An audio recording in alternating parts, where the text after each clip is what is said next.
It is the Friday catch-up. I'm Francesca Phiri-Banda, and I'm with our resident analyst, George Chomba. Today, we'll be looking at some of these stories that have been making headlines in the last 24 hours. Isn't that so, George? Yes. It's a Friday. It is a Friday. We're taking it easy. We're not in suits or jackets today, isn't it?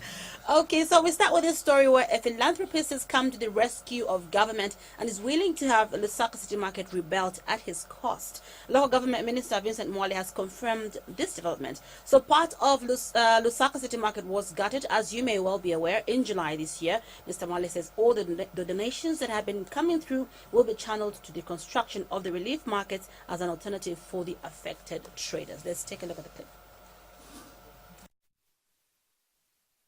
After 6 months, it can be concluded that it has become a story of twists and turns. Lusaka City Market was supposed to be rebuilt within 6 weeks after it was partially gutted in July. The 6 weeks has turned into 20 weeks, and the signs that the rebuilding will be anytime soon are a distant reality. But this has not stopped the traders from hoping that the dream will be realized. With the onset of the rain season, the traders have become even more desperate. We are using cardboards as shelter. The challenges are a lot. What we need is for the government to construct the market. 6 weeks June. They told us in 6 weeks the market will be reconstructed. Our kids have gone astray. We are pleading. Let them help us. We have suffered.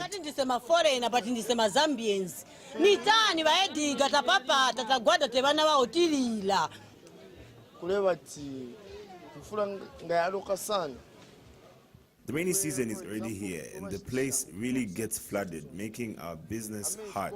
We really need help. So as a result,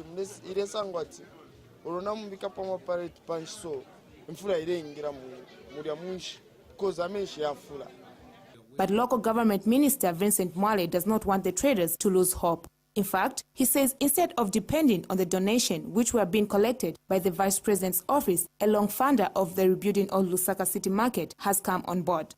We are working very hard as government to make sure that the traders that were trading from the gutted city market get back to business. We know that they are now trading in undesignated areas, and when it rains they get so affected, and the drainage system is not very good in the town center. We are making a plan for that, but we had to go to request for help from the well-wishers to come in and put up some money so that we could quickly put up some relief markets as we were looking at a long-term solution of bringing back city market and bringing it back better. Now, what is happening is that the donations that came through have not been enough for us to be able to put together the relief markets. It is a story of two sides, depending on which side. For the traders, a wait is too long, but for the government, this is a good time that a funder has come on board. Victoria Kayeye, Tamo News. Some good news there for the traders, we must say. Your quick comment on that new development? It's good that somebody has come to rescue the traders, but we should always look at what is our personal insurance. This is a question of insurance, where if people knew that if you insure something, it will be paid back, then everything will be good. Even government, the city market belongs to government, you insure it. If you have no money, you don't need to depend on outsiders when you are government. Government has so many instruments which they can use to rebuild or to do something. The traders were promised 6 weeks. Their hopes were shattered. Now it's 20. And then if somebody has come in to try and do something, then it will be maybe 1 year and all that.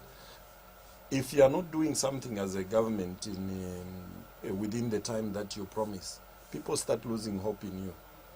We hope that the minister can come out clear so that they can state the exact time frame in which this thing will be worked on, and then people can go back. That's what creates confidence. Because if you don't create confidence, then you lose votes as a ruling party. Otherwise, it's a good thing that the minister announced, but we need to know the name. Knowing the name of the person who is funding the rehabilitation is also very important. Right. We don't want the South African situation of state capture. That is true, and also it keeps people in suspense because Yeah. they don't know. Probably there could be conditions attached to that. Yeah. Yeah. Very, very important. So we move on to this other story where some 140 civil servants in Central Province are suffering monthly deductions after they collectively received over 1 million kwacha as rural hardship allowances when they lived in urban areas. This is one of the audit queries before the Public Accounts Committee as contained in the 2016 Auditor General's report. Central Province Permanent Secretary Chanda Kabwe explained before the Howard Konda-led Public Accounts Committee that the 140 government workers were transferred to rural areas, which entitled them to rural hardship allowance, but they did not relocate. Well, we could play the clip now, but we don't have much time, so we can just get right into it.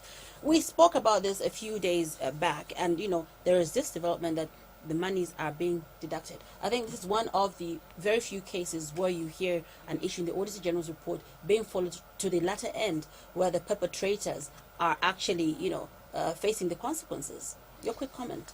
Yeah, I must commend the Permanent Secretary Chanda Kabwe for effecting that.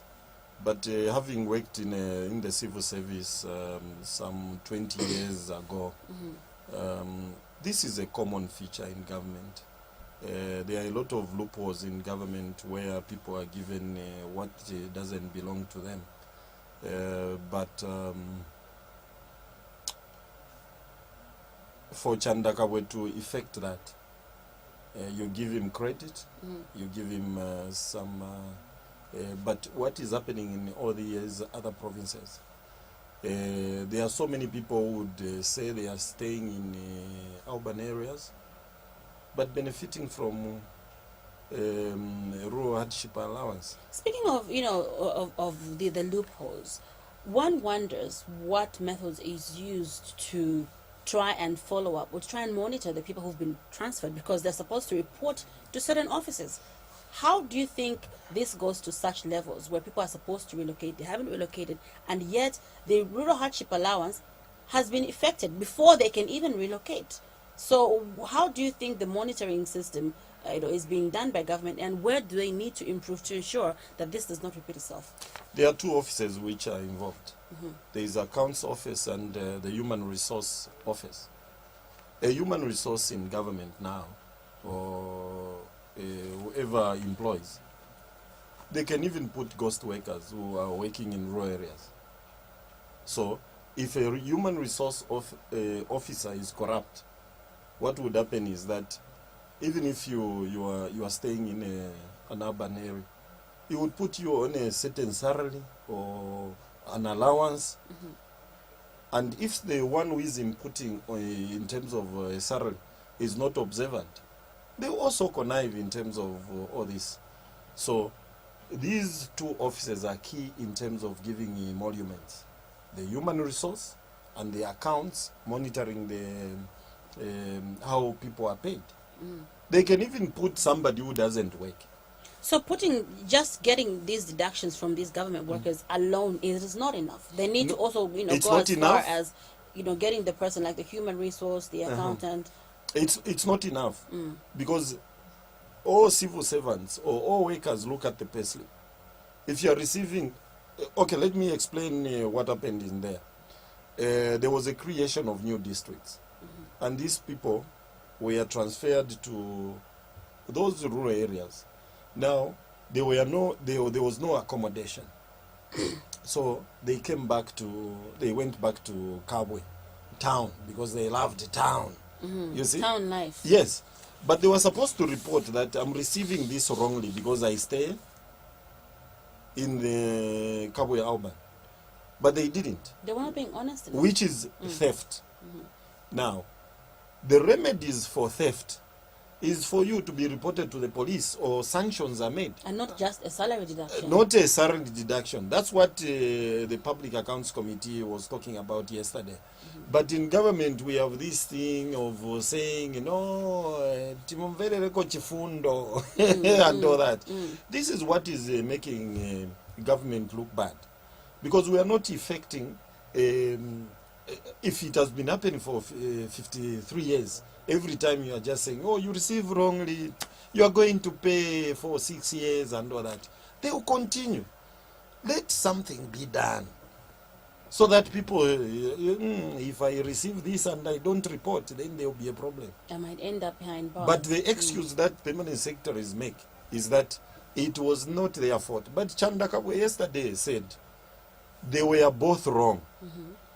You receive, and you know this is not my entitlement. You report back and can you cancel this? So when these people were transferred, they were hiding that they were, no, we stay in Ngabwe, which is a rural area, and yet they were coming back to Cabo. This, maybe you can understand there was no accommodation in that new district. Michael Sata made these districts when even there is no accommodation. But what should happen? This is not just a central province problem. It's a countrywide problem. All right. So now, yesterday we also spoke about the issue of the Anti-Corruption Commission not waiting for a report to be done, and this is out now. It's out in the public to say. So these workers are just receiving salary deductions for getting the money which they're not supposed to get. Again, the anti-corruption. Do you think they're sleeping? Because this is a clear case of corruption. Someone is saying they will pay back, but they are not going to face the law. The Anticorruption Commission. In fact, that's what I would suggest is that this Auditor General's report should not just come out after a year. The auditors go to ministries. I don't know why we fear the media so much as public. You go to Central Province. There is a problem there. What is the problem in having a public meeting in a town hall where the media is? You question these people before you go to Parliament. The public would have known. But all these things are done in secrecy. After 1 year, that's when you come with the Auditor General's report. And then what would happen is that the permanent secretary, and the permanent secretary who was dealing with all these things, she's retired. I would have suggested that there should be at least a policy. If you are retired or you belong to another ministry as a permanent secretary, when there is the Auditor General's report being debated, that person is brought also. They should be brought back so that they come and answer. They answer some of these questions. Chandakabu is an innocent person. He's answering to things which... somebody else's sins. Yes. Why not bring the person who was there? Whether retired or not retired, the person sits. So that when a person like Chandakabu is speaking, you can say, PS, can you answer to those? Yes, because you were there when all these things were happening. And then the Anticorruption will also be waiting. The Drug Enforcement Commission will also be waiting. Can we talk to you a little bit so that we Can understand? you follow us to our office? Yes. You can help us with some of these things. Yeah. That is what is going to help. Just like the park chairperson, Howard Kunda, was saying, we are not going to do things as usual. Now we are going to do things differently. So that when Howard Kunda talks about we are not going to do things as usual, please, Anti-Corruption Commission, Drug Enforcement Commission, the police, can you follow this person? At least people are going to see a standard, a follow-through of things. What are the repercussions, very quickly as we wind up our catch-up, the repercussions of doing things the way they have been done, where people are not brought to book, but obviously they're still in employment and they're just getting, probably not that much of a deduction, but I don't think that it's enough. What are the repercussions of this action that has been taken? What I would tell you is, imagine there was not opening up of Parliament, which the MMD started. The MMD started the opening of Parliament so that you can cover the Public Accounts Committee. The PF have followed through. Now imagine at the time when this wasn't public, let the public know that follow Parliament, follow the Public Accounts Committee. That's when you are going to know where your money is going. But if you ask me, what are the repercussions? At the moment, we are not seeing any action being taken. Because what would happen is, maybe they will just discuss and it ends there. But what should happen is, all the permanent secretary who have appeared, if they are not liable to anything, we should start seeing letters flying. Somebody has been suspended, somebody has been charged, somebody has been what. And this should be in public domain, so that people know that misusing public funds is not only a criminal offense, but it's not morally right. Always a pleasure to have you, George, on the catch-up segment. Where are we going today after work? Oh, well, happy Christmas. Oh, same to you. But where's the present? Where's the gifts? The gifts, don't worry. Okay. It's a secret. Okay. Well, that's what we come to the end of the Diamond Breakfast. This has been your catch-up segment with me, Francesca Phiri-Banda. The catch-up is back on Monday, on Christmas Day, that is, and we will be seeing you then. Remember that we'll be having the headlines shortly, and also remember to follow us on our Facebook page if you want to know what we have on our programming this festive season. Thank you for the pleasure of your company. Good morning.